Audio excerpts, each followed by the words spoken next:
हम last time हमने environmental loss के बारे में पढ़ा था।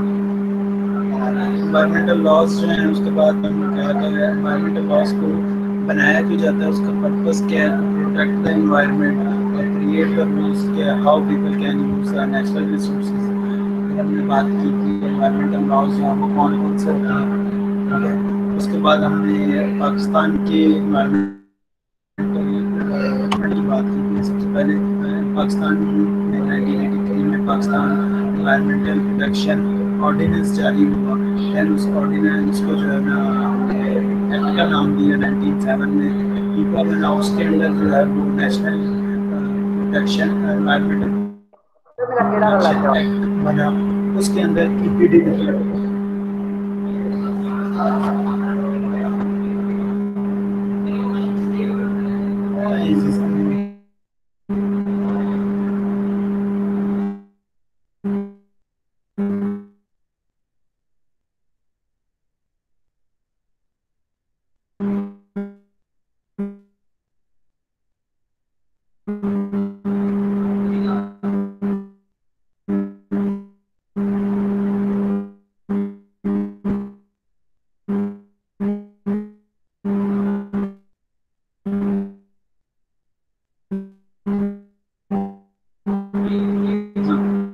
उसके बाद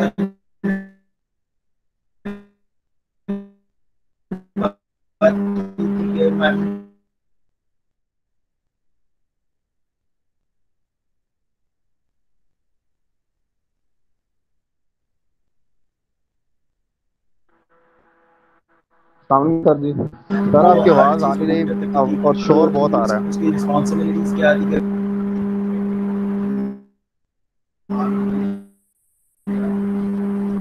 बाकियों को भी शोर में फील हो, बाकी स्टूडेंट्स भी जो है वो सर सर अपडेट नहीं है। सर बैक एंड पे आवाज बहुत नहीं आ रही। नॉइस हो रही है।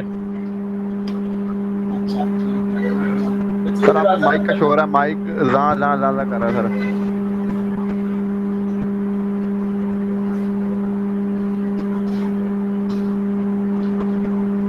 पंखे का शौक तो नहीं,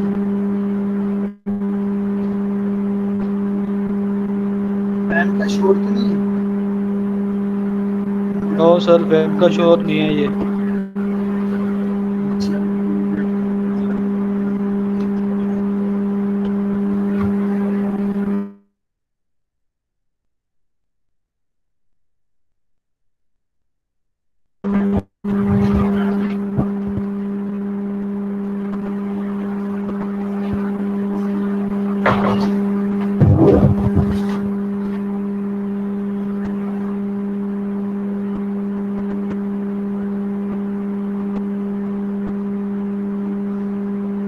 जी अब ठीक है।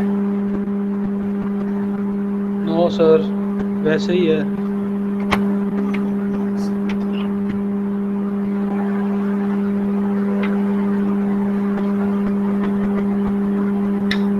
अब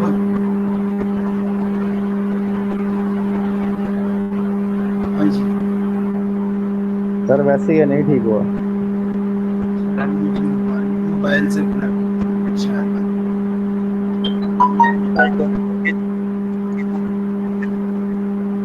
मोबाइल से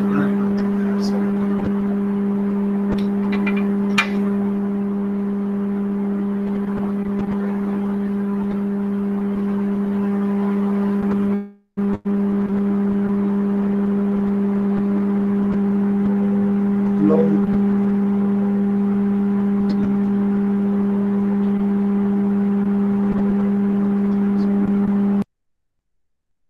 जी अब ठीक।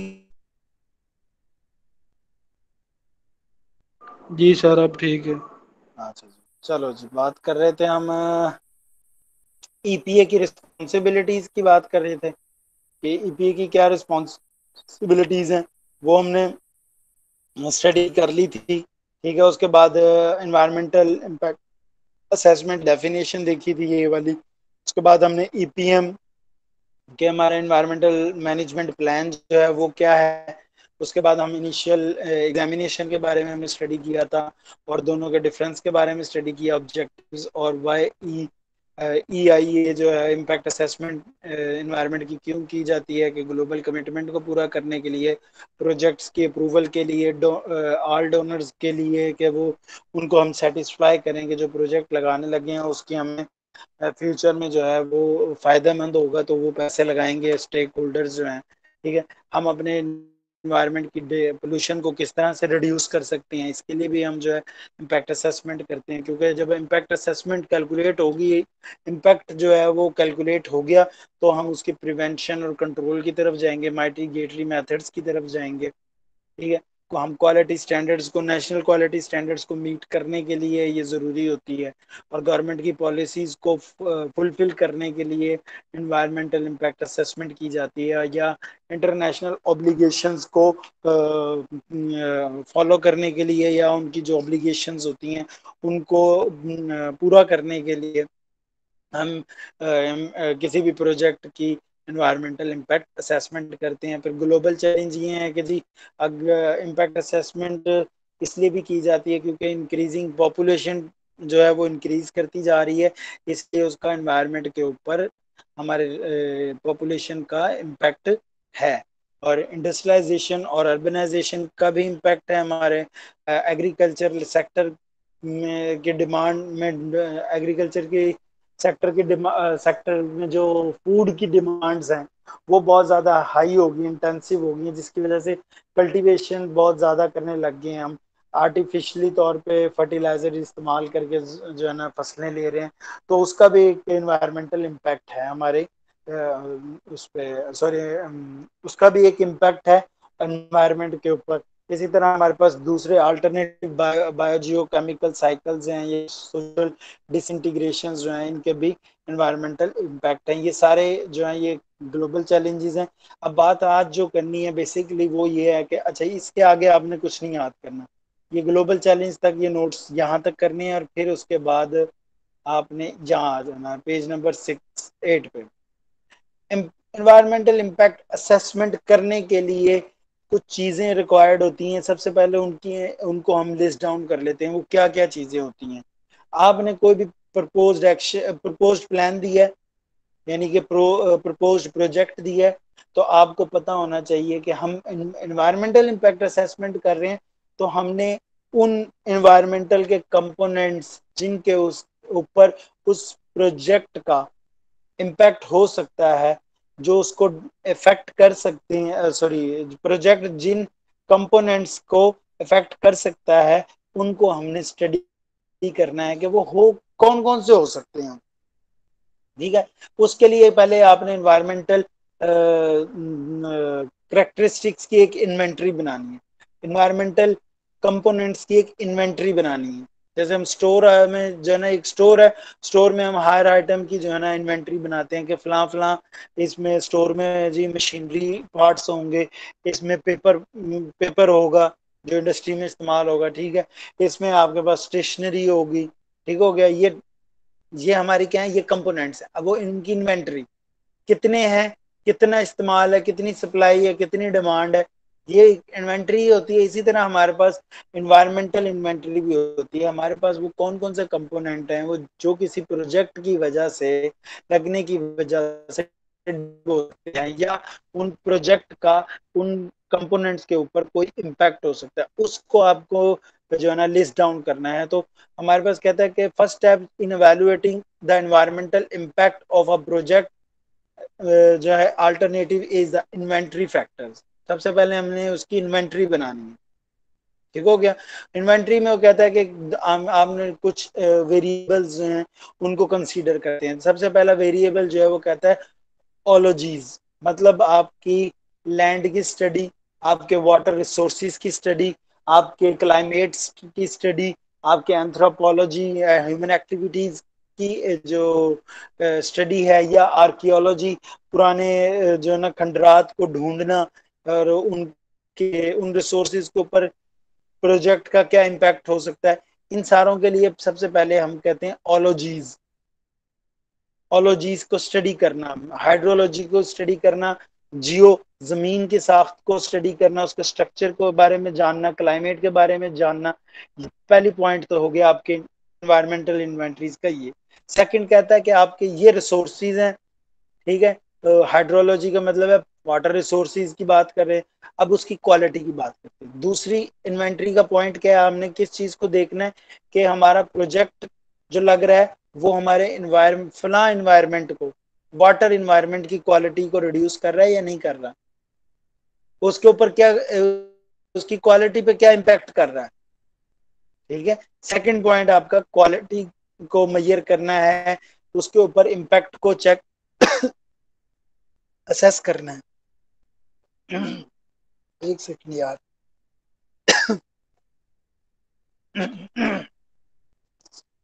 उसमें हमारे पास क्या आ जाता है जी, लैंड आ जाती है, इन्वायरमेंटल क्वालिटी की, लैंड की क्वालिटी, लैंड के ऊपर क्या इम्पैक्ट है हमारे प्रोजेक्ट का, उसके सरफेस के ऊपर और सब सरफेस के ऊपर क्या इफेक्ट है, एयर के ऊपर क्या है, एयर की क्वालिटी पे क्या इफेक्ट है, नॉइज, नॉइज की क्वालिटी, अगर हमारा प्रोजेक्ट है उससे नॉइज प्रोड्यूस हो रही है तो वो उसकी कितनी मैग्नीट्यूड है, कितनी शिद्दत है, इंटेंसिटी कितनी है। ठीक है, या पहले तो बात करते हैं ना कि चांस कितने हैं क्वालिटी को डिग्रेडेशन की, इसको हम कहते हैं चांसेस को हम कहते हैं कि आपके प्रोजेक्ट के लगने से क्वालिटी डिक्रीज होती है या उसका इम्पैक्ट हो सकता है, उसके चांसेस कितने हैं। जब मैं चांसेस की बात करूंगा ना तो आपने समझ जाना है कि जो प्रपोज्ड एक्शन है उसका कितनी इंपॉर्टेंस है, हाँ, आपकी क्वालिटी के ऊपर इफेक्ट होने की या उसके ऊपर इम्पैक्ट की। इंपॉर्टेंस ऑफ इम्पैक्ट की बात करता हूं तो मैं चांस ऑफ इम्पैक्ट की बात करता हूं।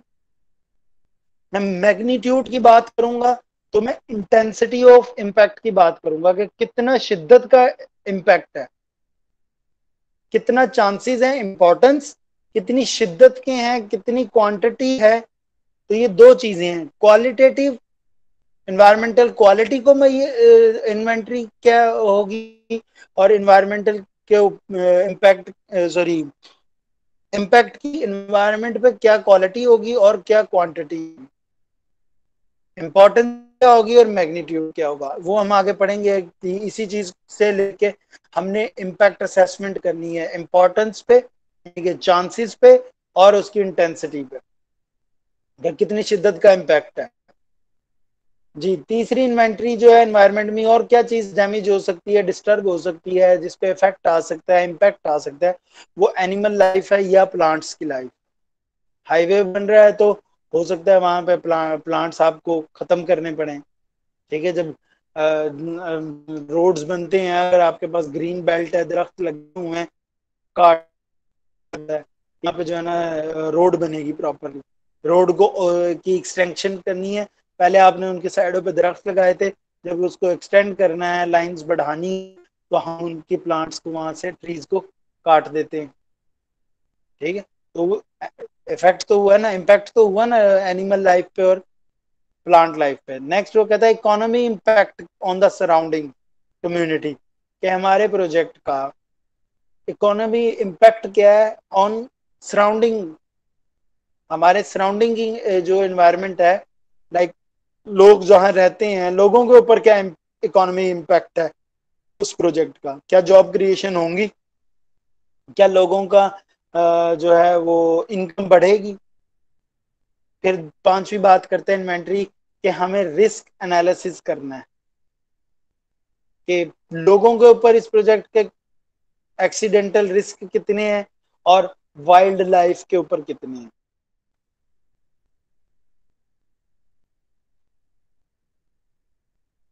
छठवीं बात जो है वो हम करते हैं सोशियो इकोनॉमिक पैरामीटर्स की, इस प्रोजेक्ट के फ्यूचर नीड्स क्या है, सोशल और इकोनॉमी बेनिफिट्स क्या है, उसका इम्पैक्ट क्या है, क्या हमें बेनिफिट और इम्पैक्ट दोनों की बात कर रहा हूं मैं इसलिए क्योंकि हो सकता है कि हमें इस प्रोजेक्ट को एक्सपेंड करना पड़ जाए फ्यूचर में, तो फ्यूचर लैंड यूज कितना है हमारा इस प्रोजेक्ट के लिए, एक्सपेंशन होगी या डिमिनिशन होगी ऑफ द पॉपुलेशन। ठीक है, लोगों का शहरों में आना ज्यादा होगा या कम होगा इस प्रोजेक्ट की वजह से।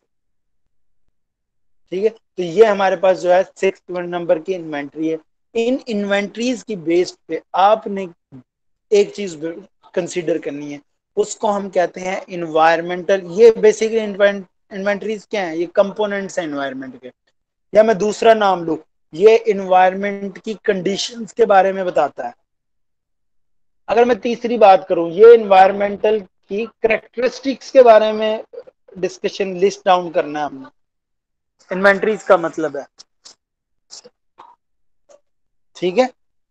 तो अब इस बेस के ऊपर हमने कोई भी प्रोजेक्ट लगाना है तो ये 4-6 फैक्टर्स हैं। इनमें जो जो फैक्टर्स आएगा उसके स्पेसिफिक प्रोजेक्ट के लिए हमने उसको टिक डाउन करना है या लिस्ट डाउन बनानी है। फिर उसका उस एनवायरमेंटल करेक्टरिस्टिक्स के ऊपर इम्पैक्ट कैलकुलेट करना है। मैं कहता हूं कि आप प्रोजेक्ट लगा रहे हो तो उससे ग्राउंड वाटर, ठीक है, ये हम वाटर की बात कर रहे हैं, सरफेस वाटर या सब सरफेस वाटर। सब सरफेस वाटर की बात कर रहे हैं तो हम जमीनी पानी की बात कर रहे हैं, ग्राउंड वाटर की। सरफेस की बात कर रहे हैं तो हम वो नहरों का और उसका रिवर्स की पानी की बात कर रहे हैं। जी, अब बात करते हैं, अब स्टार्ट करते हैं इन्वायरमेंटल इम्पैक्ट असेसमेंट कैसे होती है। Environmental impact assessment is the basic process of calculating projected impacts या इफेक्ट्स। इम्पैक्ट को उसने इफेक्ट भी कह सकते हैं। हम क्या करने जा रहे हैं, हम अब ये बात समझने की बड़ी इंपॉर्टेंट जरूरत है, क्योंकि यहीं से आपको पता चलेगा कि हम इम्पैक्ट असेसमेंट में किन किन चीजों को कंसीडर करते हैं। कहता है the process of calculating projected effects, कि ये कैलकुलेशन है हमारे इम्पैक्ट्स की, कि हमारा किसी भी प्रपोज्ड प्रोजेक्ट के लिए आपने कोई प्रपोज्ड एक्शंस लेने होते हैं। जो आपने प्रोजेक्ट प्रपोज किया है उसका आपने प्रपोज्ड एक्शंस लेने हैं। उन एक्शंस का इन्वायरमेंट के ऊपर क्या इम्पैक्ट है। अब इसको सीक्वेंस को समझो। यू हैव डिजाइंड या you have proposed the project with the proposed actions, and these actions have the have the impacts on the environment। on the environment की बात कर रहा हूं तो क्या बात कर रहा हूं मैं, इन्वायरमेंट के कंपोनेंट्स पे क्या इम्पैक्ट है उसका, करेक्टराइजेशन पे क्या इम्पैक्ट है आपके एक्शंस का। आप गाड़ी चला के आ रहे हो तो आपका इन्वायरमेंट के ऊपर क्या इम्पैक्ट है। आपने प्रपोज्ड प्लान किया, आपका प्रपोज्ड प्लान क्या है जी, मैंने यूनिवर्सिटी जाना है। कैसे जाओगे, मोटर बाइक पे आ रहे हो, ये आपका प्रपोज्ड एक्शन है। इस प्रपोज्ड एक्शन का एनवायरनमेंट के ऊपर क्या इंपैक्ट हुआ जी, हमने फॉसिल फ्यूल्स जब बर्न किए हैं तो जो है कार्बन डाइऑक्साइड गैस प्रोड्यूस हुई है, वो आपके एनवायरनमेंट की क्वालिटी को रिड्यूस कर रही है, कम कर रही है, पोल्यूशन क्रिएट कर रही है। अब मुझे इस बात की जस्ट वो बता दो, ये बात समझ आ गई या नहीं आई, ताकि मैं आगे चलूं। इन्वायरमेंटल असेसमेंट की समझ आ गई कि क्या मतलब है, कि हमने इम्पैक्ट को कैलकुलेट करना है क्या, किस तरह से, कि that a proposed action will have on environmental quality. ठीक है, कि उसका प्रोजेक्टेड इम्पैक्ट है किसका, किसी भी प्रोजेक्ट का किसके ऊपर, एनवायरमेंट की क्वालिटी के ऊपर। एग्जांपल मैंने आपको दे दी कि आपने प्लान किया, ठीक है, यूनिवर्सिटी आना है, एक्शन क्या लिया, मोटर बाइक। उस मोटर बाइक एक्शन का, आपके प्रपोज्ड एक्शन का इफेक्ट ऑन द एनवायरनमेंट क्या, एनवायरनमेंट की क्वालिटी पे क्या उसका इम्पैक्ट था, उसको कैलकुलेट करना हमारे पास क्या कहलाती है, एनवायरमेंटल असेसमेंट कहलाती है। नेक्स्ट हमारे पास है जी, ये इस मेथड, इसको करने के लिए 3 मेथड है। एक चेकलिस्ट में अप्रोच है, एक इंटरेक्शन मैट्रिक्स है, और तीसरा है कि चेकलिस्ट विद वेटेड रैंकिंग्स। हम यहाँ पे अभी सिर्फ 2 की बात करेंगे, तीसरा के लिए टाइम नहीं है, ठीक है। चेकलिस्ट मेथड में वो कहता है कि are the list of potential environmental impacts. सबसे पहले तो आपने चेकलिस्ट के करने के लिए कि वो कौन कौन से एनवायरमेंटल इम्पैक्ट्स हो सकते हैं आपके प्रोजेक्ट के, उनको लिस्ट डाउन करना, ठीक है। both primary and secondary. Primary occurs as a direct results of proposed project. कि प्राइमरी इम्पैक्ट्स जो हैं वो क्या हैं, वो डायरेक्ट रिजल्ट, आपने जो प्रपोज्ड प्रोजेक्ट दिया है उसका डायरेक्टली रिजल्ट क्या है एनवायरनमेंट पर, उसका डायरेक्टली इफेक्ट क्या है। उसमें एग्जांपल दिए, effect of a dam on aquatic life, कि हम डैम का इफेक्ट चेक कर रहे हैं कि एक्वेटिक लाइफ के ऊपर डैम का क्या इफेक्ट है। ये आपकी इन्वायरमेंटल करेक्टरिस्टिक है एक्वेटिक लाइफ, और इसके ऊपर क्या इम्पैक्ट है या क्या इफेक्ट है किसका, डैम का। तो तीन चीजें हैं यहाँ पे, इम्पैक्ट, एक्शन या प्रोजेक्ट ऑन, तीसरी चीज है एनवायरमेंटल करेक्टरिस्टिक्स। ठीक हो गया। सेकेंडरी इफेक्ट की एग्जांपल की, ये indirect results of the action, क्या आप जो डैम बना रहे हो उसका इनडायरेक्टली हमारे एनवायरनमेंट के ऊपर क्या इफेक्ट है। उसने एग्जांपल दी कि फॉर एग्जांपल आपने हाईवे बनानी है, ठीक है, इंटरचेंज ऑफ हाईवे बनाना है, which do not have directly any effect on the wildlife, but indirectly it will draw establishment, quick food stores। ठीक है, जब हाईवेज बनेंगे तो हमें वहाँ पे जो है ना सर्विस स्टेशन भी बनाने होंगे, हमें फूड स्टोर्स भी बनाने होंगे। उसका नुकसान क्या हुआ, हमें अपने उस वहाँ का उतनी लैंड कंज्यूम की है, उस लैंड को कंज्यूम करने से वहां पे जो एग्रीकल्चर लैंड्स थी वो उनका पैटर्न चेंज हो गया, कमर्शियल स्केल बनना स्टार्ट हो गया। हाईवे बनने से वो लैंड जो है वो कमर्शियल स्केल के लिए इस्तेमाल होने लग गई। तो क्या हुआ, लैंड इनडायरेक्टली जो है वो उसका इफेक्ट आ गया हमारे प्रोजेक्ट का हमारे इन्वायरमेंट के ऊपर, डायरेक्टली नहीं आ रहा, इनडायरेक्टली आ रहा। चेकलिस्ट करने के लिए सबसे पहले आप जैसे कोई भी प्रोजेक्ट है उसके लिए करने से पहले हमें क्या करना पड़ता है, प्लानिंग।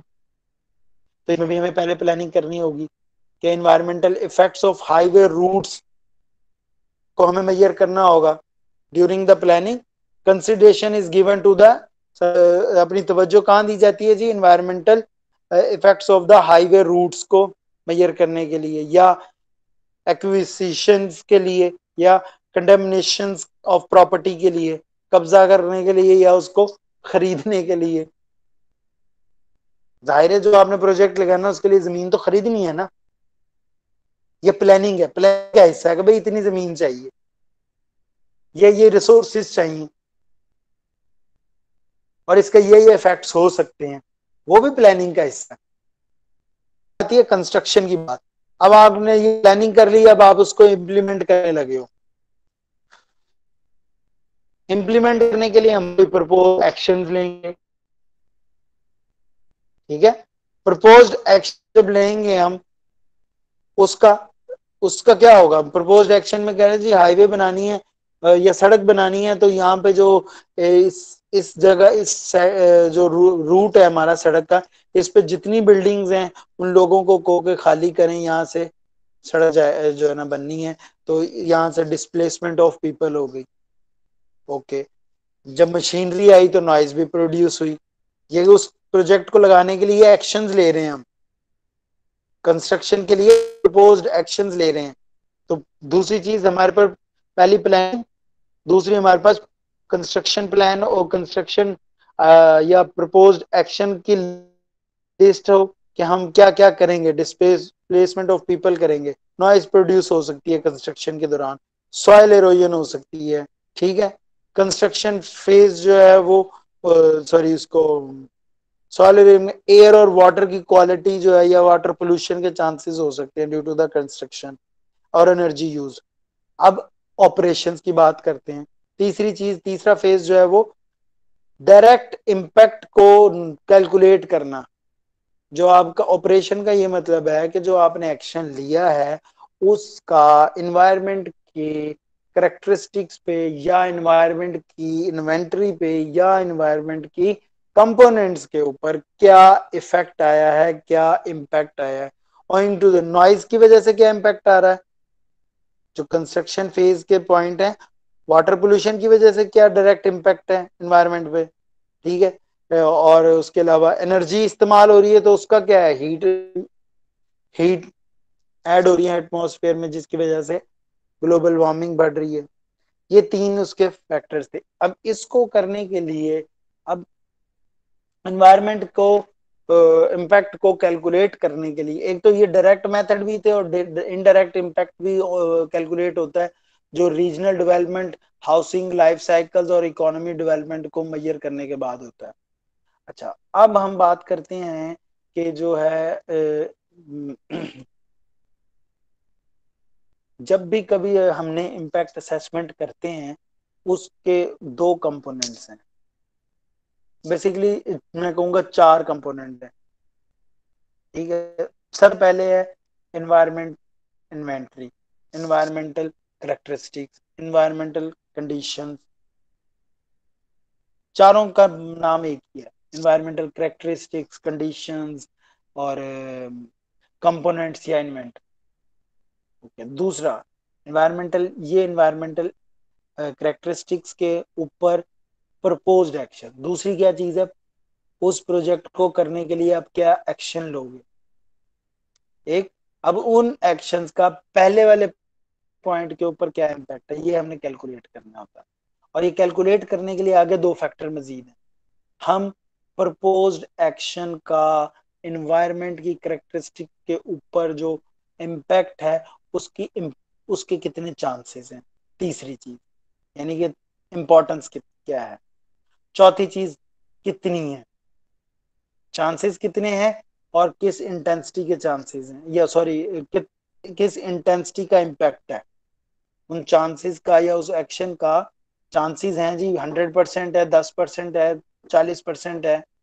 ठीक है, ये तो आगे इंपॉर्टेंट, कितने, उसका कितना सवेयर इम्पैक्ट होगा या थोड़ा सा इम्पैक्ट होगा। जब हम इंपॉर्टेंस और मैग्नीट्यूड कैलकुलेट कर लेते हैं, उसकी बेस के ऊपर हम डिसाइड करते हैं, हम नहीं करते बेसिकली, ये यहाँ पे जो लिखी हुई है, ये रूट लिखा हुआ है एनवायरमेंटल असेसमेंट का, कि पहले Pakistan ordinance protect environmental protection act, उसके अंदर नीपा आती है, it performs the environmental assessment करती है। ठीक है, ये यूएस एनवायरमेंटल लॉज को फॉलो करते हैं मोस्टली। ठीक है, अपने पाकिस्तान के भी बने हुए हैं।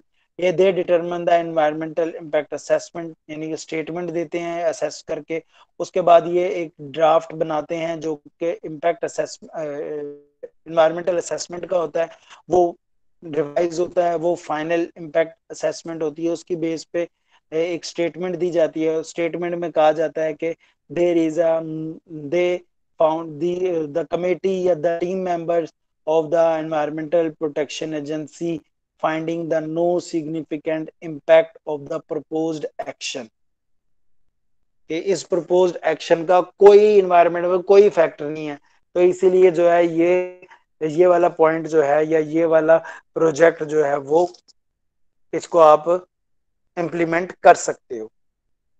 ठीक हो गया, ये इसको हम कहते हैं फॉन्सी रिपोर्ट। अब ये एम्पलीट्यूड सॉरी इंपॉर्टेंस और मैग्नीट्यूड जो है ये मेजर की जाती है, तो यहाँ पे बात करते हैं इंपॉर्टेंस की क्या वैल्यू है। अगर कोई भी प्रपोज्ड एक्शन चांसेस मौजूद हैं, इम्पैक्ट के चांसेस मौजूद हैं, तो देयर इज एक, अगर नहीं है, बिल्कुल भी नहीं है, तो no impact chances, minimal impact chances, small impact chances, moderate impact chances, significant impact chances, severe impact chances। ठीक है, ये इसकी इंपॉर्टेंस हो गई। इसी तरह इसका मैग्नीट्यूड भी इसी नंबरों में होगा, 0 1 2 3 4 5।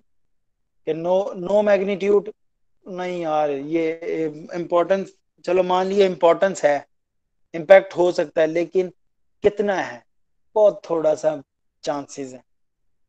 अगर जो है वो प्रपोज्ड एक्शन का इम्पैक्ट तो हो सकता है, लेकिन उसकी क्वांटिटी जो है वो कम है, क्वालिटी है, क्वांटिटी कम है, तो आपने इसको 0 नंबर देना। अगर है मॉडरेट चांस इंटेंसिटी है, तो आप 3 नंबर दे दो। अगर सिग्निफिकेंट वो है इंटेंसिटी है, 4। अगर स्वेयर इंटेंसिटी है तो 5। अब आपको एग्जाम्पल करवाते हैं जी। 2 एग्जाम्पल, इन दोनों में से कोई एक आएगी। ये दो मेथड से कहा था ना कि हम दो मेथड का पढ़ेंगे। ये पहला मेथड है, इसको कहते हैं चेकलिस्ट मेथड।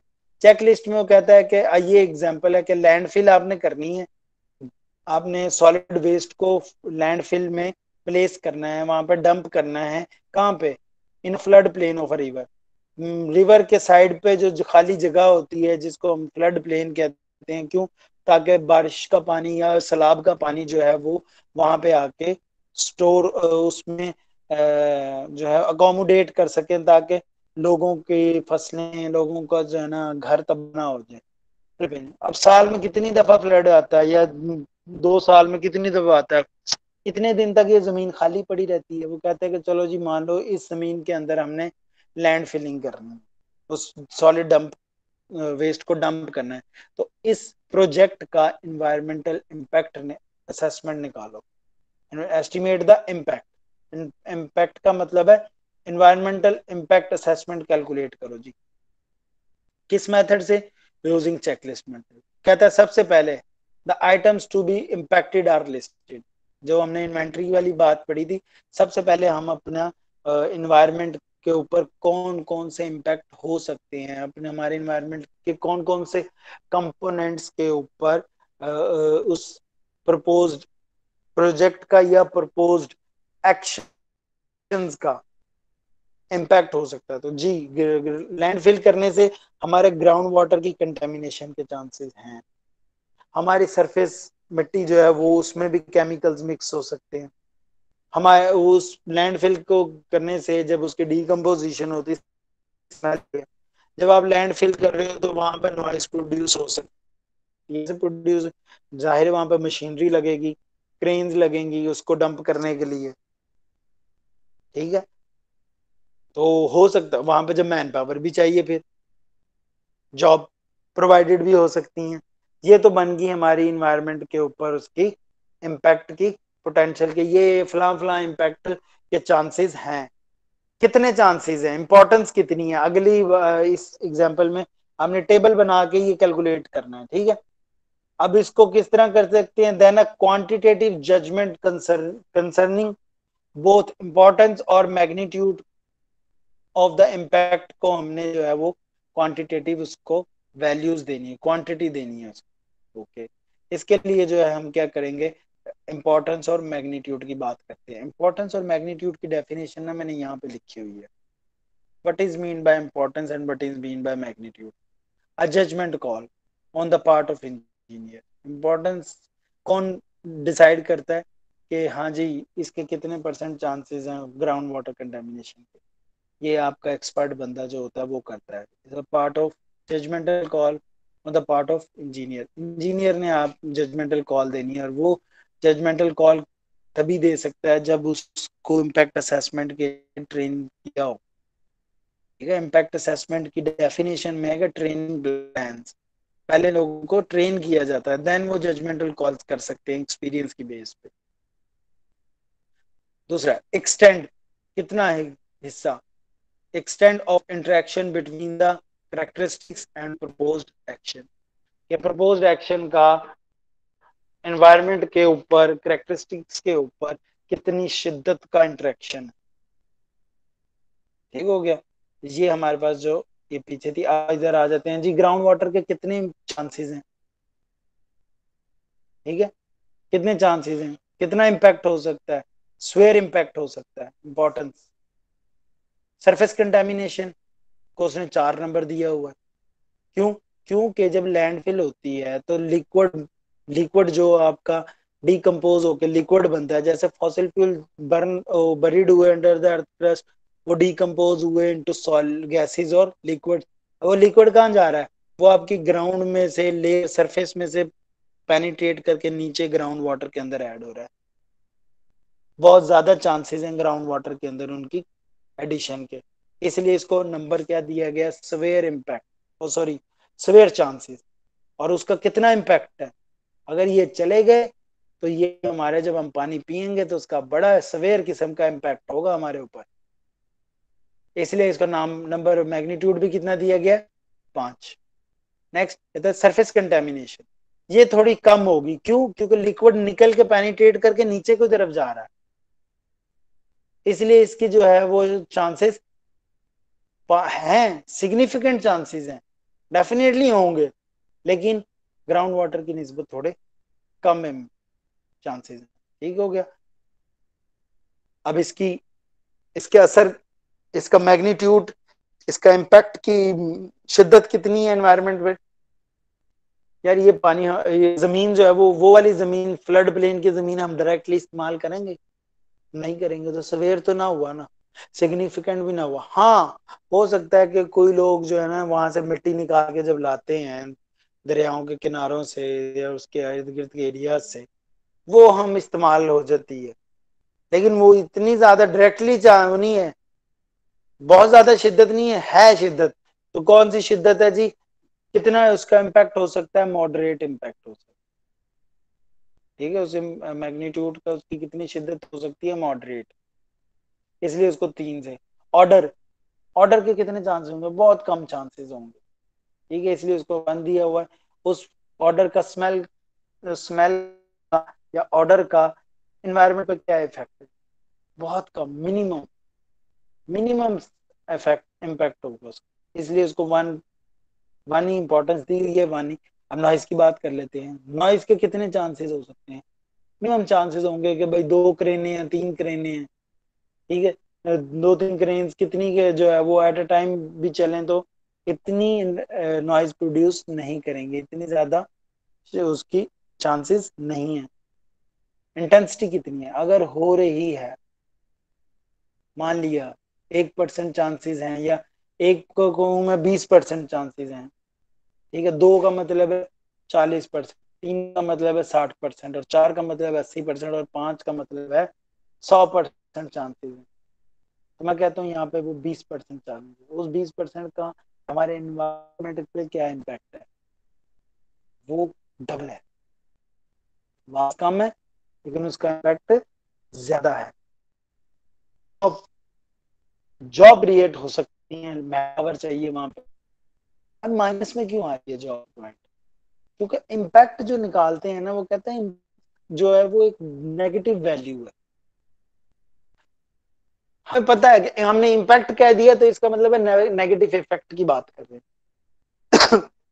इसलिए अब हम उसके साथ नेगेटिव साइन ही लगाएंगे, क्योंकि हमने उसको नाम से नेगेटिव जाहिर कर दिया। ठीक है, इसलिए बाकियों के साथ पॉजिटिव है। और job, job is a benefit, ये इम्पैक्ट नहीं हो रहा आपके प्रोजेक्ट का, प्रपोज प्रोजेक्ट का हमारे ऊपर जो है वो उसका इम्पैक्ट नहीं है, तो बेनिफिट हुआ। इसलिए ऑपोजिट होने की वजह से इसको चार्ज क्या दे दिया गया, इसको वैल्यू दी गई है माइनस स्मॉल 2। -2 का मतलब ये है स्मॉल चांसेस हैं, बहुत ज्यादा जॉब्स नहीं क्रिएट होंगी, बहुत कम भी नहीं होंगी।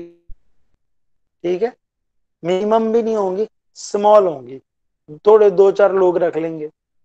अब इनका दोनों को मल्टीप्लाई कर दो, जमा कर दो, मल्टीप्लाई करके 5 × 5 25। ठीक है, 4 × 3 12, 1 2 -6, और टोटल कर दो। अब ये जो आपने अब आपने कर लिया impact assessment on the basis of importance sir, and magnitude. जी सर ये माइनस जो आ रहा है इसका क्या मतलब है जॉब्स वाले में? उतर जरा सुन लेना सी ना, मैं बता रहा था। माइनस का मतलब ये है कि हम इम्पैक्ट की बात कर रहे हैं ना, इम्पैक्ट का मतलब होता है बेसिकली नेगेटिव इफेक्ट। ठीक है, हमारा प्रोजेक्ट का इन्वायरमेंट पे क्या इम्पैक्ट है, नेगेटिव की बात कर रहे हैं। लेकिन जॉब तो हमेशा, जॉब क्रिएशन तो पॉजिटिव चीज है। जी सर। लेकिन लेकिन ये इम्पैक्ट से ऑपोजिट है।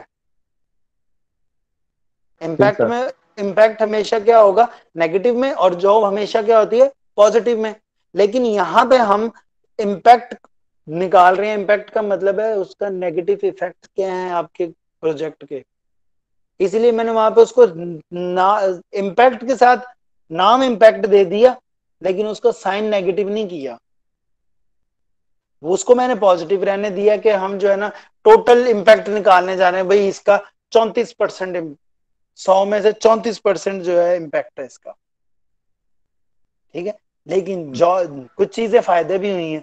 इसीलिए यहाँ पे हमने जॉब के लिए ऑपोजिट साइन इस्तेमाल किया ताकि इम्पैक्ट और जो बेनिफिट हुआ है उनको हम जो है वो अल्टर कर सके, अपोज कर सके। यहाँ पे नीचे लिखी हुई है, कहता है total of 34 may be compared with total calculated the alternative courses of action. कहता है note that jobs are positive impact.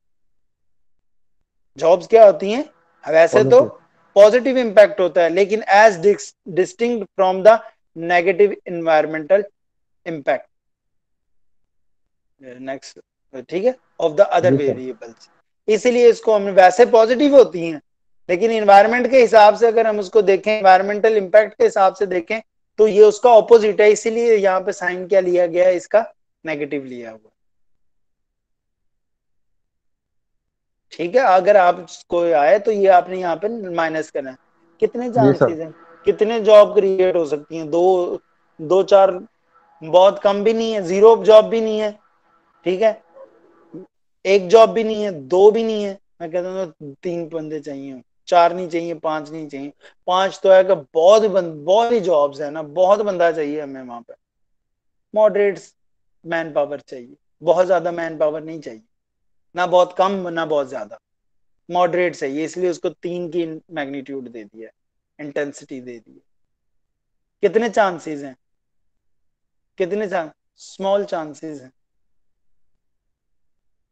Small chances हैं, स्मॉल है, 2 दे दिया, लेकिन वो अच्छी बात है इसलिए उसको माइनस का साइन दिया, क्योंकि ताकि जो इम्पैक्ट है ग्राउंड वाटर कंटेमिनेशन का एनवायरनमेंट पे, सरफेस कंटेमिनेशन पे, ठीक है, उसको उससे ऑपोजिट करने के लिए इसको माइनस का साइन दिया है, सिंपल, यहाँ डिस्टिंग करने के लिए, फर्क करने के लिए। वैसे तो ये पॉजिटिव होती है, ये लिख दिया इसलिए उसने वहां पे। जी, अब इसकी बेस के ऊपर जो है ना, ये जो आपका रिजल्ट आया है ना, इसकी बेस पे 2 तरह के वो कंक्लूजन मेथड है। आप 2 तरह से इस इम्पैक्ट असेसमेंट को कैलकुलेट कर सकते हो, कंक्लूड कर सकते हो। पहला आसान वाला बताता हूं।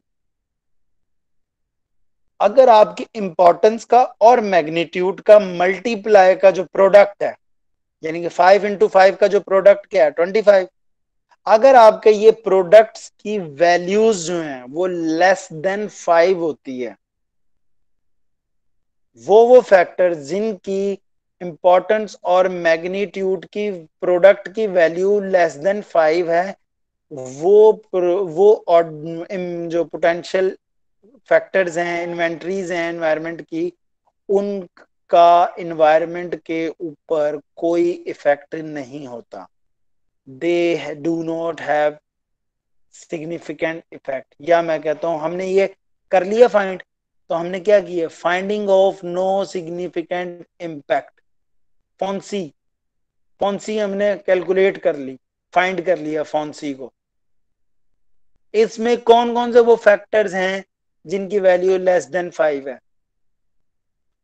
हम तो अभी इसकी तो बात ही नहीं करेंगे ना, जॉब की, ये तो एक अच्छी चीज थी ना, वैसे कंसीडर होगी ओवरऑल, इस प्रोजेक्ट की ओवरऑल के लिए तो ये कंसीडर होगा, लेकिन हम तो सिर्फ इम्पैक्ट असेसमेंट निकाल रहे हैं ना, नेगेटिव इम्पैक्ट क्या है, तो उसमें ये 2 फैक्टर्स आएंगे।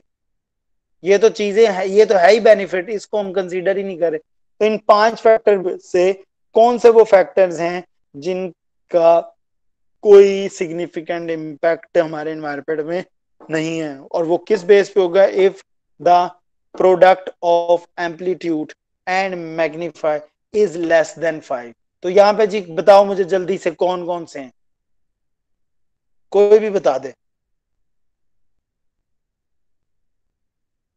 सर ऑर्डर और नॉइस।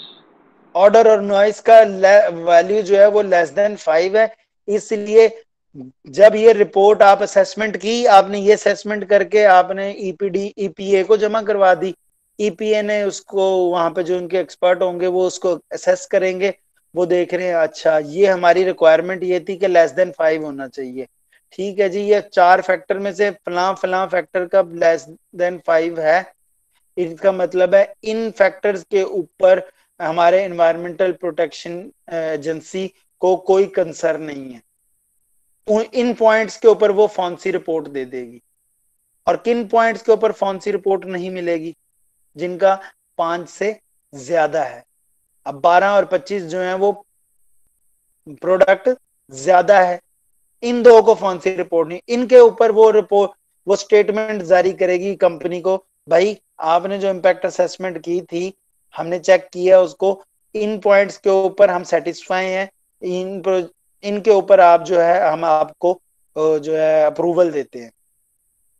लेकिन ये जो ऊपर के 2 पॉइंट्स हैं, ग्राउंड वाटर कंटेमिनेशन और सरफेस कंटेमिनेशन, इसके ऊपर हमारा बड़ा जो है वो, अगर जितनी ज्यादा वैल्यू, देखो ना 5 से 25 कितना ज्यादा है,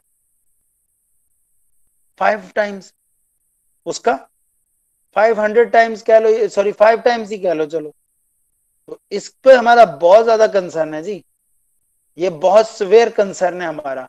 तो अब वो आपको एक अपनी असेसमेंट रिपोर्ट दे देंगे, स्टेटमेंट दे देंगे आपकी असेसमेंट के ऊपर, वो स्टेटमेंट दे देंगे, इसको हम कहते हैं एनवायरमेंटल इम्पैक्ट स्टेटमेंट। कुछ को फॉन्सी मिल गई, कुछ के ऊपर स्टेटमेंट दे दी। अब वो स्टेटमेंट में वो कहेंगे कि आप इनको एड्रेस करो तभी आपको दिए, हम दोबारा से उसका असेसमेंट, अब हम उसकी बेस पे, स्टेटमेंट की बेस पे उनको कहते हैं अच्छा यार ये तो इम्पैक्ट असेसमेंट तो इतनी निकली है, ये तो डेफिनेटली होगी, इसका हम अल्टरनेटिव क्या दे सकते हैं? अगर ग्राउंड वाटर कंटेमिनेशन हो रही है तो इसका अल्टरनेटिव क्या हो सकता है, या इसकी प्रिवेंशन कैसे कर सकते हैं कि हम ग्राउंड वाटर को प्रिवेंट, पहले ही उसकी कंटेमिनेशन को होने ही ना दें। उसमें मैं आपको सोल्यूशन देता हूं जी, आपने डंप करना है, इससे पहले आपने डंप करना है कि आप जमीन की खुदाई करो और खुदाई करके नीचे सॉलिड बेस बना दो कंक्रीट की, ताकि आपका लिक्विड जो है वो नीचे पेनिट्रेट करके जमीन में एब्जॉर्ब ना हो और आपकी ग्राउंड वाटर के अंदर ऐड ही ना हो। तो बचा लिया ना हमने ग्राउंड वाटर को, ठीक है। ये आपके प्रिवेंशन है, इनको करके भेजोगे, फिर उसकी बेस पे आप फिर असेसमेंट इम्पैक्ट निकाल कैलकुलेट करोगे, फिर कैलकुलेशन का वैल्यू अगर तो लेस देन 5 आई है तो आप वो भेज दो उनको, वो आपको देखेंगे हाँ जी अब इन्होंने ये प्रिवेंशन मेथड लिए हैं, और इन प्रिवेंशन मेथड या कंट्रोल को लेने के बाद ये हमारे ग्राउंड वाटर की कंटेमिनेशन रोकी जा सकती है। हाँ अब ठीक है जी, और इसकी इम्पैक्ट असेसमेंट इम्पैक्ट जो है वो भी लेस देन 5 है।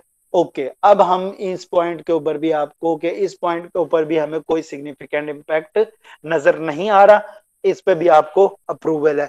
जब ये सारी अप्रूवल मिल जाएंगी देन आपको एक ओवरऑल फॉन्सी रिपोर्ट मिल जाती है प्रोजेक्ट की, देन हम प्रोजेक्ट लगा सकते हैं। एक तो मेथड हो गया ये कि आप मैग्नीट्यूड के प्रोडक्ट की वैल्यू अगर लेस से 5 से कम है तो भी कैलकुलेट कर सकते हो कि किसको जो है वो नो फॉन्सी मिलेगी और किसको नहीं मिलेगी। दूसरी ऑप्शन ये है कि ये जो टोटल है ना इसका 10% निकालो, फॉन्सी रिपोर्ट लेने के लिए टोटल जो भी आएगा उसका टोटल का 10% कितना होगा जी, 3.4%, उसका 34 का 3.4%। अब जिनकी वैल्यू 10%, टोटल के 10% से कम होगी, टोटल के 10% से कम होगी, उनको फॉन्सी रिपोर्ट मिलेगी जी। इसका 3.4 निकला है, तो बताओ कौन जी, रोल नंबर 31 बताएगा जी सर। जी, आप बताओ जी क्या सर? इसका कि किसको फॉन्सी रिपोर्ट मिलेगी, टोटल का 10% से कम वैल्यू किसकी है? सर ओडोर की और नॉइस की। ठीक है जी, सही कह रहा है जी। 38 बताओ आप।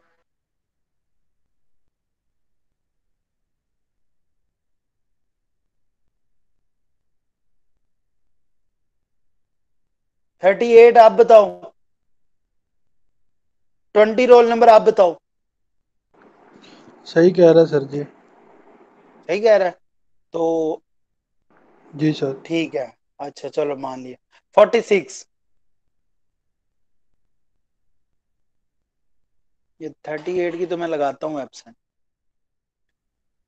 ठीक है, मुंह उठा के जो है ना सर जान मैं करके निकल। प्रेजेंट हूँ सर। तो बेटा जब मैं पूछ रहा हूँ तो फिर बताओ ना आंसर। सर मेरा आईक्यू जो है ना उसमें से आवाज़ बड़ी थोड़ी आती है, मैं आपको पता ही कोई नहीं लगा सर। ये वासिफ गवाह है सर, मेरे आईफोन के स्पीकर का मसला है। 46 रोल नंबर। Yes sir. हाँ जी, बताओ कि 34 का 10% कितना होता है?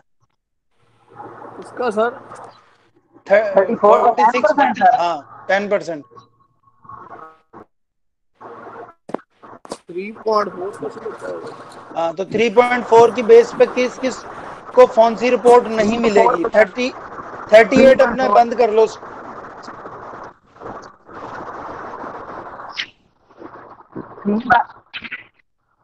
हाँ 46 किसको कौन सी रिपोर्ट नहीं मिलेगी? 3.4 सर। अच्छा, अब इसकी बेस पे किसको कौन सी रिपोर्ट नहीं मिलेगी? सर 3.4 बनता है 10%। हाँ तो अब बताओ ना, 3.4 से अगर ज्यादा है जो फैक्टर्स, उनको कौन सी रिपोर्ट मिलेगी या नहीं मिलेगी? सर आपकी आवाज कट रही है सर। नहीं मिलेगी कि मिलेगी ये बताएं सर। मैं बताता हूँ। मैं आपसे पूछ रहा हूँ ना, मैंने बता दिया आपको।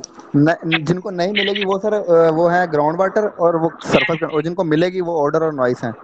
जी, जिसका 3.4 से कम ज्यादा है उनको कम, पहले कम की बात करते हैं। जिनका कम है उनको कौन सी मिल जाएगी, और वो ऑर्डर जिसका और नॉइस है। 3.4 से जी आपकी ज्यादा आवाज है कट उसको रही है नहीं सर। मिलेगी। मैं बताया जी सर, मैं बताता हूँ। 3.4 बनता है 10%। सर जिनको नहीं ठीक है मिलेगी यार, वो है ओके ऑर्डर और नॉइस, और जिनको जी। मिल नहीं नहीं, जिनको और सर मिलेगी वो हाँ, ऑर्डर और जिनको नॉइस है। ऑर्डर और नॉइस, और जिनको नहीं मिलेगी वो है ग्राउंड वाटर और वो बेटा सरफेस ये कंटामिनेशन। इसकी डिटेल यहाँ पे लिखी हुई है।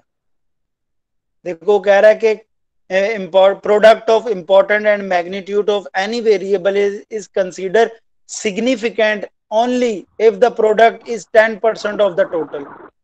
अगर 3.4 जो निकल रहा है यानी कि वो 10% है ना प्रोडक्ट, ठीक है, जी sir. Product is 10% of the total, तो इनको हमारे पास वो सिग्निफिकेंट है। और जिसके 10% से कम है, जैसे उसने कहा order and noise would not be deemed significant. क्यों? क्योंकि उनका प्रोडक्ट जो है वो 10% से जितना नहीं है उनसे कम है, इसलिए they would not be deemed significant, ये सिग्निफिकेंट नजर नहीं आ रहे, इसलिए इनको हम कंसीडर नहीं करेंगे असेसिंग द एनवायरमेंटल इम्पैक्ट। क्यों? क्योंकि ये तो है ही नहीं, तो इसलिए हम इनको असेसमेंट के लिए पहले ही रिपोर्ट दे देंगे कि भाई ये इनका तो कोई इम्पैक्ट है ही नहीं, तो ये वाले फैक्टर को तो हम वैसे ही छोड़ देते हैं। ठीक है। दूसरा अल्टरनेटिव मेथड क्या है? If the product of importance and magnitude की वैल्यू जो है वो ग्रेटर देन 5 है तो सिग्निफिकेंट इफेक्ट है, और अगर लेस देन 5 है तो वो नॉन सिग्निफिकेंट है आवाज इम्पैक्ट। आपकी अच्छा भाई, मैंने सुन लिया है, ठीक है।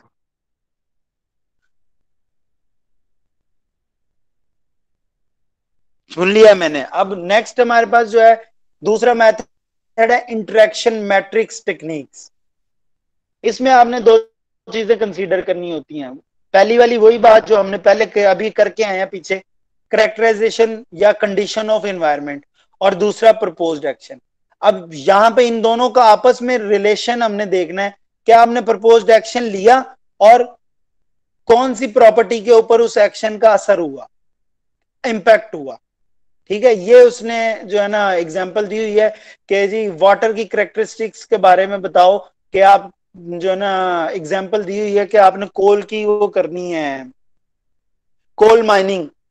ठीक है, कोल माइनिंग करनी है आपने किसी पहाड़ में, माउंटेन से, तो आपके प्रपोज्ड एक्शन क्या होंगे और उन प्रपोज्ड एक्शन का हमारी करेक्टराइजेशन के ऊपर क्या इफेक्ट होगा, क्या इम्पैक्ट होगा। ठीक है। उसमें देखो जी प्रपोज उसने करेक्टरिस्टिक्स के बारे में उसने बताया हुआ है। सिर्फ मैं वाटर की बात कर रहा हूं तो सरफेस वाटर की बात कर लेते हैं। ओशन वाटर भी तो होता है दूसरा, तो ओशन वाटर के ऊपर क्या इफेक्ट होगा हमारे प्रपोज्ड एक्शंस का। ठीक है। उसके अलावा वो क्या कहता है जी, अंडरग्राउंड वाटर के ऊपर क्या इफेक्ट हो सकता है आपके प्रपोज्ड एक्शन का। क्या वहां पे उसकी क्वांटिटी के ऊपर इम्पैक्ट हो सकता है, क्या टेम्परेचर पे इफेक्ट हो सकता है आपके एक्शन का। अंडरग्राउंड वाटर या ग्राउंड वाटर एक ही बात है। रिचार्ज के ऊपर, स्नो, आइस, ठीक है, इनके ऊपर क्या होगा, प्रपोज्ड एक्शन क्या हो सकते हैं।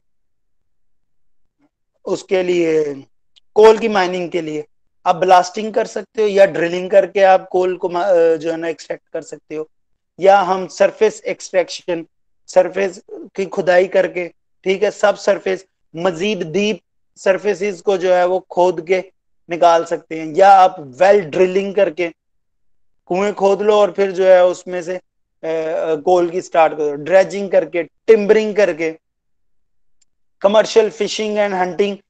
ये सबके लिए नहीं है, ये मैं वैसे ओवरऑल प्रपोज्ड एक्शन बता रहा हूं कि कोई भी प्रोजेक्ट हो उसमें ये कुछ पॉइंट्स हैं। अब इनमें से कोल की माइनिंग के लिए कौन सा एक्शन होगा वो अभी हम एग्जांपल के लिए पढ़ेंगे।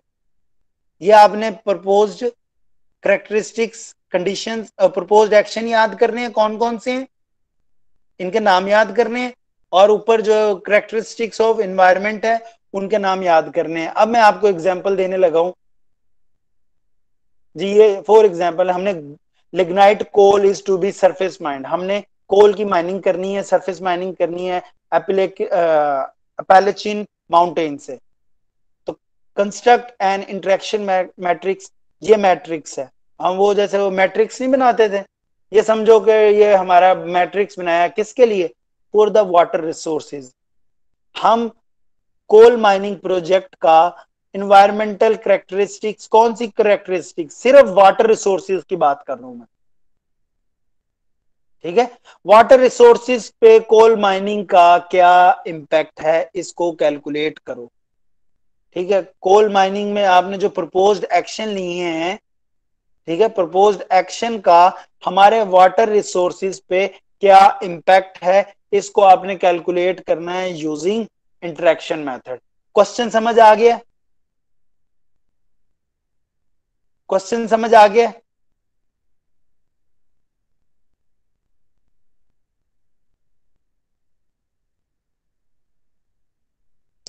सर क्वेश्चन रिपीट कर दे एक दफा। मैं कह रहा हूं कि हम यहाँ पे कैलकुलेट करने जा रहे हैं कि हमने जो कोल का प्रोजेक्ट हमने एक डिजाइन किया, प्लान किया, कोल की माइनिंग करनी है, ये हमारा प्रपोज प्रोजेक्ट है। इस प्रपोज प्रोजेक्ट के लिए हम क्या एक्शंस लेंगे, उन एक्शंस का हमारे वाटर रिसोर्सेज के ऊपर, सिर्फ मैं वाटर की बात कर रहा हूं, मैं सारे एनवायरनमेंट की बात नहीं कर रहा। एग्जाम्पल में उसने कहा है सिर्फ वाटर रिसोर्सेज के ऊपर उसके प्रपोज्ड एक्शन का क्या इंपैक्ट है वो उसको कैलकुलेट करो। किस मेथड के थ्रू, इंटरेक्शन मेथड, मैट्रिक्स के थ्रू। आपने यहां पे जो पीछे आपने ये वाली याद की है चेकलिस्ट, जो ये चेकलिस्ट समझ लो आपकी, ये कैरेक्टरिस्टिक्स के नाम याद कर लिए और प्रपोज्ड एक्शन के नाम याद कर लिए। आपने इन सारों का टेबल बना देना जी। यहाँ पे जो है इधर राइट साइड का जो फर्स्ट कॉलम है, ठीक है, सॉरी लेफ्ट साइड का, इसमें आपकी कैरेक्टरिस्टिक्स के नाम आ जाएंगे, जैसे सरफेस वाटर, यहाँ पे जैसे लिखा हुआ था पीछे, ठीक है, surface water, ocean water, ground water, जो है quantity of water, temperature of water, ground water, recharge water, snow water, ठीक है।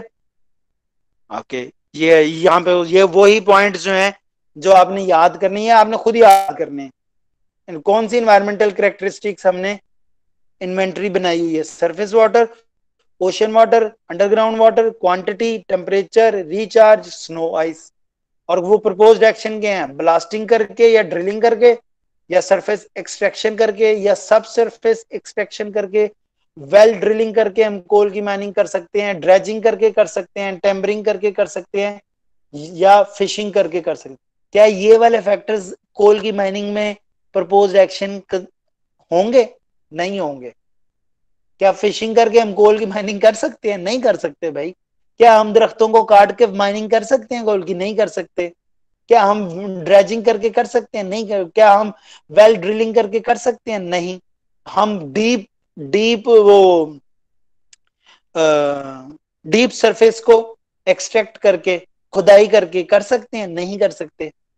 हम पहाड़ों को खोद के उसको उसमें से मिट्टी निकाल के वहां से कर सकते हैं, या हम पहाड़ों में ड्रिल करके जगह बना के वो कर सकते हैं, या ब्लास्ट करके, जिस तरह हमने मूवीज में देखा वहां पे पहले ब्लास्ट करते हैं, देन उसकी सफाई करते हैं, फिर वहां से कोल की एक्सट्रैक्शन करते हैं।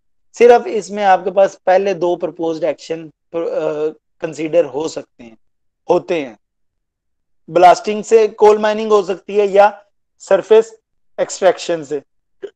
एक्सकेवेशन का मतलब भी वही है, एक्सकेवेशन का मतलब है खुदाई करना, सरफेस की खुदाई करके। ओके, ब्लास्टिंग या ड्रिलिंग करके आपका सरफेस वाटर के ऊपर जो है उसके इम्पैक्ट के क्या चांसेस हैं, नीचे लिखा हुआ है। सरफेस वाटर जो है वो बहुत स्मॉल अमाउंट में उसके चांसेस हैं कि सरफेस वाटर के ऊपर इम्पैक्ट आए, बहुत कम चांसेस हैं। ठीक है, 2 नंबर दिया हुआ, ये वाली लिख दी है इम्पैक्ट की। 0 impact, minimal impact, small impact, moderate, significant, severe. Okay, इसका मैग्नीट्यूड कितना है, इसका इम्पैक्ट का मैग्नीट्यूड कितना है, मॉडरेट। इस प्रपोज्ड एक्शन का सरफेस वाटर के ऊपर कितनी शिद्दत है कि कितनी शिद्दत से उसका इम्पैक्ट कर सकता है, इसको मैंने नंबर दे दिया 3। ओके, सरफेस एक्सट्रैक्शन, जब आप खुदाई करोगे तो आपका सरफेस वाटर के ऊपर इम्पैक्ट होने के कितने चांसेस है, बिल्कुल अगर पानी वहां पे सरफेस वाटर होगा तो आपको सरफेस वाटर में से ही गुजर के नीचे जानी पड़ेगी, तब आप जमीन की खुदाई करोगे। तो सवेयर चांसेस हैं। सर सर मेरा सवाल है सर, ये जो आपने नंबरिंग की हुई है वाली ऊपर भी और यहाँ पे भी, सर हमें किस तरह पता लगेगा कि हमने यहाँ पे 3/2 ही लिखना है या बेटा 4/2 भी लिख सकते ये हैं? मैंने शुरू में बताया था, कल पिछले लेक्चर में बताया था, जो हमारे इंजीनियर्स होते हैं ये स्पेशलिस्ट ट्रेंड होते हैं इसके ऊपर। अभी आप डायरेक्ट नहीं कर सकते, अभी आप कुछ भी कर लो अपनी तरफ से, ठीक है, लेकिन आपने ऐसा करना है, वो नंबरिंग चूज करनी है जिससे आपके इंपॉर्टेंस का टोटल और आपके मैग्नीट्यूड का टोटल इक्वल होना चाहिए। जिन जिन इंटरेक्शन मेथड में आपके इंपॉर्टेंस और मैग्नीट्यूड का टोटल जो है वो इक्वल होगा, सिर्फ उन प्रोजेक्ट को इंटरेक्शन मैट्रिक्स के थ्रू फॉन्सी रिपोर्ट मिलेगी। यहां पे देख लो 3 और 9, ये ऊपर मैग्नीट्यूड है ना, इसका मैग्नीट्यूड कितना है 5, क्योंकि बहुत ज्यादा जो है पानी हमारा इफेक्ट होगा सरफेस एक्सट्रैक्शन में। जब हम उसमें से गुजर के जाएंगे पानी में से, इवन हम नहीं जा रहे बेशक, लेकिन जो हम मशीनें इस्तेमाल कर रहे हैं खुदाई के लिए, उससे जब मिट्टी को लेके आएंगे तो वो मिट्टी पानी के अंदर मिक्स नहीं होगी,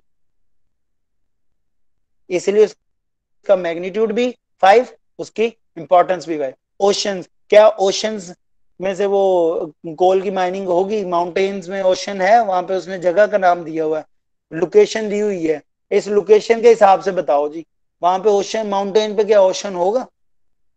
तो भाई ओशन में ये दोनों फैक्टर जो है वो 0 है, इसलिए हम इनको इंपॉर्टेंस और मैग्नीट्यूड नहीं देंगे। ओके, अंडरग्राउंड वाटर, ब्लास्टिंग से अंडरग्राउंड वाटर नहीं होगा, इससे तो सरफेस जो है वो या पहाड़ जो है वो डिस्टर्ब हो सकता है। हाँ, एक्सट्रैक्शन से, सरफेस की एक्सट्रैक्शन से ग्राउंड वाटर की कंटेमिनेशन होने के चांसेस होते हैं। कितने हैं? मॉडरेट चांसेस हैं। उसका इम्पैक्ट कितना है? मॉडरेट इम्पैक्ट है। ओके, अब जब सरफेस की एक्सट्रैक्शन करते हो तो टेम्परेचर वेरी होने के चांसेस होते हैं, ठीक है, लेकिन कितने होते हैं? बहुत कम होते हैं, इसलिए उसको नंबर दिया हुआ है 1 का। मिनिमम इम्पैक्ट है टेम्परेचर चेंज होने का, चांसेस हैं लेकिन कितना टेम्परेचर चेंज हो सकता है? थोड़ा बहुत ही चेंज होगा, बहुत कम चांसेस है, मिनिमल। ठीक हो गया। रिचार्ज और स्नो में 0 लो जी, ये आपके जो है, अब ऊपर वाला का ऊपर का सम कर दो, इधर सरफेस वाटर के इम्पैक्ट निकाल रहे हैं हम टोटल, सिर्फ सरफेस वाटर का कितना है जी? उसकी मैग्नीट्यूड 8 है और 7 है, इंपॉर्टेंस जो है वो 7 है।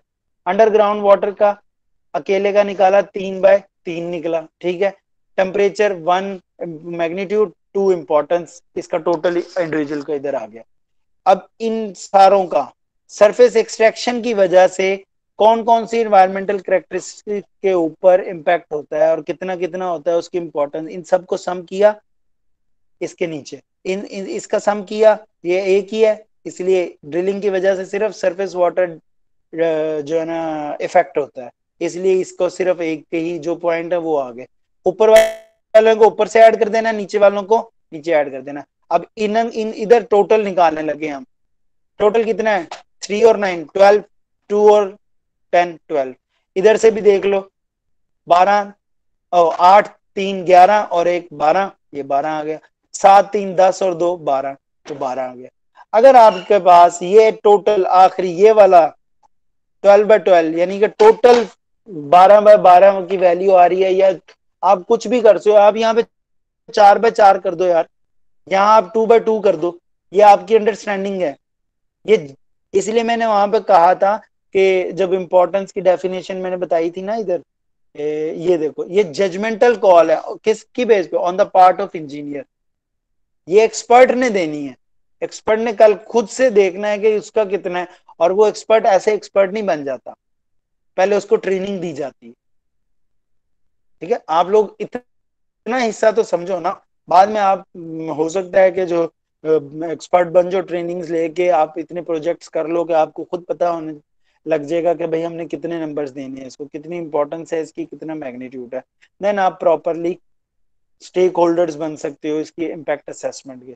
जी, तो वो ये इसकी we see the proposed action would have significant effect on the surrounding, on the surface water quality, and the surface excavation phase will have a large impact। ठीक है, ये हमने इसमें देखा कि इन दोनों का सिग्निफिकेंट इफेक्ट है वाटर क्वालिटी के ऊपर।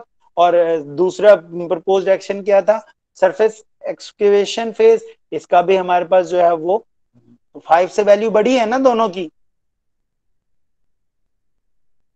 ठीक है, दोनों की वैल्यू 5 से बढ़ी है, तो इसमें इसका मतलब है वो हमारे पास सिग्निफिकेंट इफेक्ट जो है। The value of this technique is seen when the matrix is applied. ये मैट्रिक्स अप्लाइड किया हमने, अप्लाई किया यहाँ पे। ठीक हो गया, okay. The individual element in the matrix as well as row and columns total can be compared.